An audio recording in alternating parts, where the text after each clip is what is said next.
Bem-vindos ao Euronews de noite. É um início de ano trágico na Indonésia, onde a capital foi atingida por inundações devastadoras. O número de vítimas mortais em Jakarta não para de aumentar. Há vários milhares de desalojados. Autoridades japonesas realizam buscas na residência de Carlos Ghosn. Autoridades turcas detêm 7 pessoas suspeitas de terem ajudado à fuga. Isabel dos Santos nega todas as acusações que enfrenta. Falámos com o jornalista Rafael Marques para nos contar como Angola está a olhar para esta polémica. O laboratório Novartis vai sortear um medicamento que custa quase 2 milhões de euros para crianças com atrofia muscular espinhal. A controvérsia já começou. As monções na Indonésia trouxeram autênticos dilúvios e cheias mortais. Subiu para 30 o número de mortos na Indonésia vítimas das inundações na região de Jakarta. O balanço é ainda provisório. Em diversos bairros as pessoas já começaram a regressar a casa à medida que o nível das águas tem vindo a descer.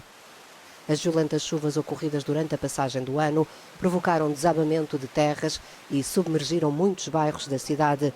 Mais de 30 mil pessoas tiveram de refugiar-se em abrigos temporários. Segundo as autoridades, houve mortes por afogamento, hipotermia, arrastamento pelas águas e pelas lamas e eletrocução. As últimas inundações em Jakarta, em 2013, tinham matado dezenas de pessoas. Esta megalópole de cerca de 30 milhões de habitantes sofre inundações todos os anos na época das chuvas. Anunciado o terceiro estado de emergência, a Austrália ordenou a deslocação de milhares de pessoas no sudeste do país. Isto quando se prevê um aumento das temperaturas para o fim de semana e o agravamento do... A Austrália prepara-se para o regresso no próximo sábado do calor extremo e dos ventos fortes. As autoridades dizem que a situação pode ser pior do que a registada no último dia do ano e pedem aos turistas para abandonar uma área de 250 quilómetros ao longo da costa de Nova Gales do Sul. O responsável pelos transportes deste estado australiano disse que está em curso a maior saída em massa da região. Andrew Constant sublinhou a importância de restringir a circulação às estradas principais que estão abertas e de evitar os caminhos secundários utilizados muitas vezes por quem quer observar as áreas queimadas. Milhares de pessoas ficaram isoladas depois de abandonarem as casas e procurarem refúgio na praia de Malakuta, no estado de Vitória.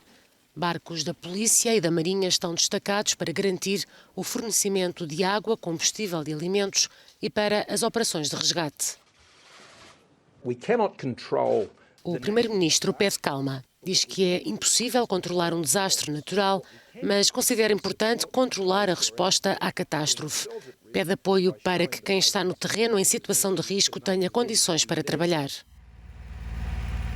Só esta semana, em Nova Gales do Sul e Vitória, os dois estados mais atingidos pelos incêndios e onde há mais de 200 fogos ativos, já morreram pelo menos 8 pessoas. Entretanto, o primeiro-ministro australiano, que tem estado debaixo de uma chuva de críticas, foi alvo de insultos durante uma visita a Cobargo, na Nova Gales do Sul. Vários habitantes confrontaram Scott Morrison com a falta de ajuda para combater os incêndios. Posteriormente, o chefe do executivo disse apenas entender a reação destes residentes, uma vez que são pessoas que perderam tudo o que tinham. O enredo da fuga de Carlos Ghosn é cada vez mais complexo. A Interpol enviou ao Líbano um mandado internacional de detenção. Em Tóquio efetuaram-se buscas. Enquanto isso, na Turquia foram detidas 7 pessoas e descobriu-se que Ghosn teria não 3, mas 4 passaportes. As autoridades japonesas procederam esta quinta-feira a uma perquisição na casa onde residia Carlos Ghosn. Querem perceber como é que o ex-patrão do grupo Renault-Nissan, que aguardava julgamento em liberdade condicionada e sob vigilância, conseguiu deixar o país. Ghosn está no Líbano, em local desconhecido. Beirute recebeu esta quinta-feira um mandado de detenção da Interpol. O governo libanês já disse que Ghosn entrou no país legalmente e não há razão para o perseguir. Um amigo refere que está confiante no futuro, tem imensos projetos, está rodeado pela família e pelos amigos e que no Líbano está em casa. Suspeita-se que na fuga do Japão tenha utilizado um avião privado até Istambul. O governo turco está a inquirir 7 pessoas suspeitas de estarem relacionadas com a passagem do foragido à justiça japonesa por um aeroporto da cidade. Os advogados japoneses dizem ter os 3 passaportes de Ghosn, um francês, um brasileiro e outro libanês, mas parece haver um segundo inexplicável passaporte francês.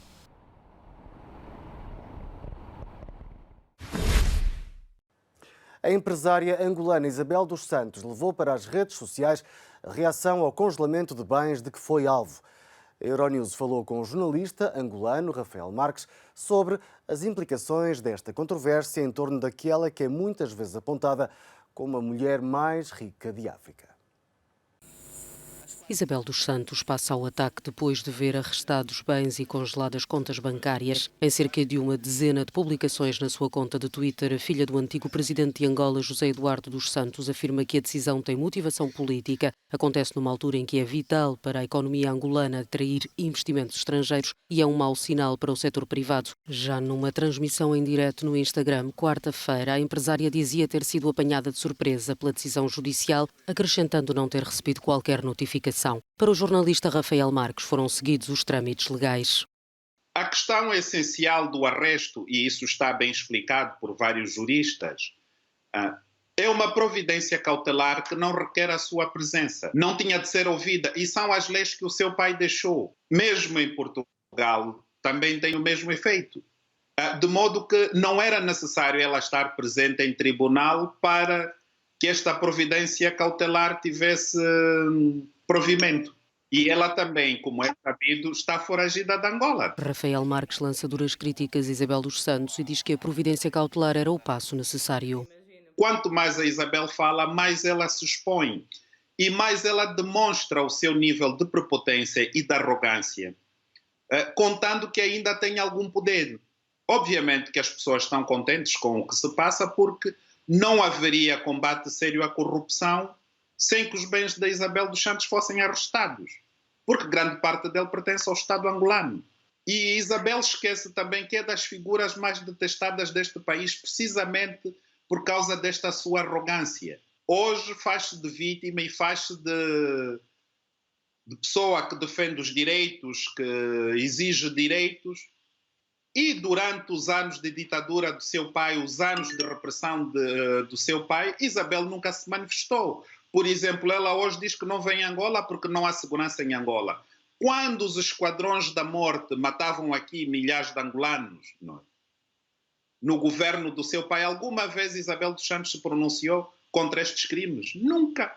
A providência cautelar foi requerida pelo Serviço Nacional de Recuperação de Ativos e está ligada a 3 empresários, Isabel dos Santos, o seu marido e o português Mário Silva, com o Estado angolano através de empresas públicas do país. José Eduardo dos Santos é diretamente responsabilizado pela Justiça angolana de favorecimento da filha no comércio de diamantes e por autorizar um alegado desvio de mais de 100 milhões de euros. O país terá sido lesado em mais de 1.000 milhões. A Polícia Judiciária Portuguesa terá travado a transferência de 10 milhões para a Rússia. Isabel dos Santos nega todas as acusações de que é alvo. O laboratório Novartis vai sortear 100 doses do medicamento que custa cerca de 2 milhões de euros e que pode salvar crianças com atrofia muscular espinhal.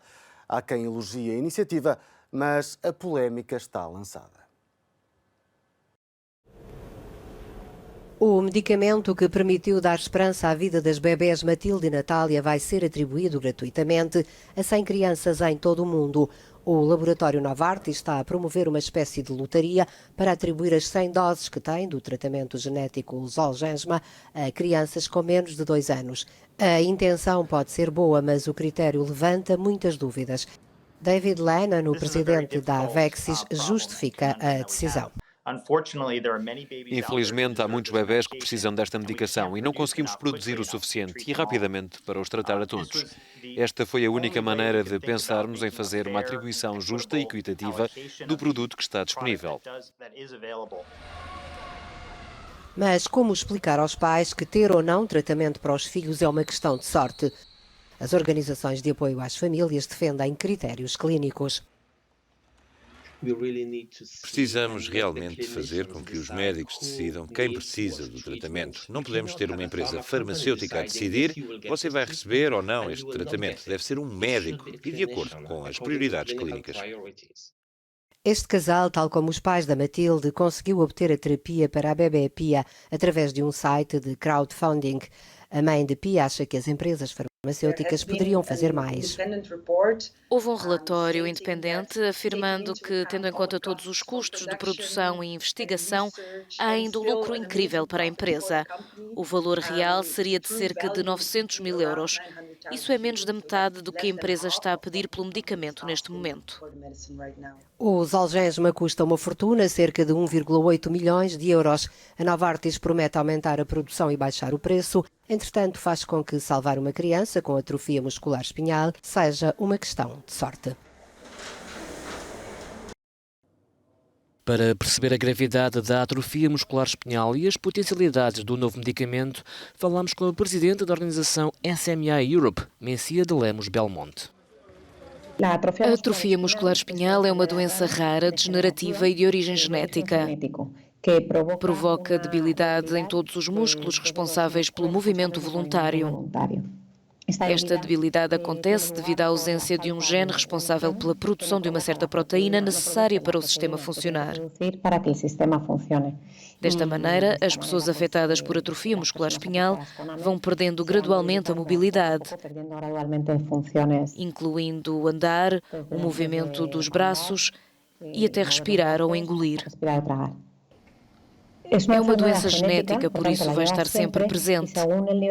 De acordo com o nível de gravidade, pode revelar-se ao nascer ou, em casos ainda piores, alguns sintomas podem ocorrer logo no útero. Pode também revelar-se em qualquer momento ao longo da vida. A forma mais grave, que se manifesta antes dos 6 meses de vida, afeta entre 50% e 60% dos doentes. Até quase há 3 anos não havia nenhum tratamento para a atrofia muscular espinhal. Apenas podíamos tentar abrandar a progressão da doença. Agora, com a terapia genética Zolgensma, aplica-se um gene e corrige-se o defeito no núcleo da célula. E deste modo o corpo começa a fabricar a proteína de forma normal. É uma terapia ainda nos primeiros passos, já com alguns resultados muito prometedores, mas infelizmente não podemos confundir a única aplicação com a solução ou a cura da doença. Para a SMA Europe, a colocação deste novo medicamento da Novartis à disposição dos doentes é uma boa notícia. No entanto, está contra a seleção dos pacientes de forma aleatória, sem ter em conta a posição da organização nem os critérios médicos. O Euronews de Noite fica por aqui. Acompanhe-nos também no nosso site e redes sociais. Continue connosco.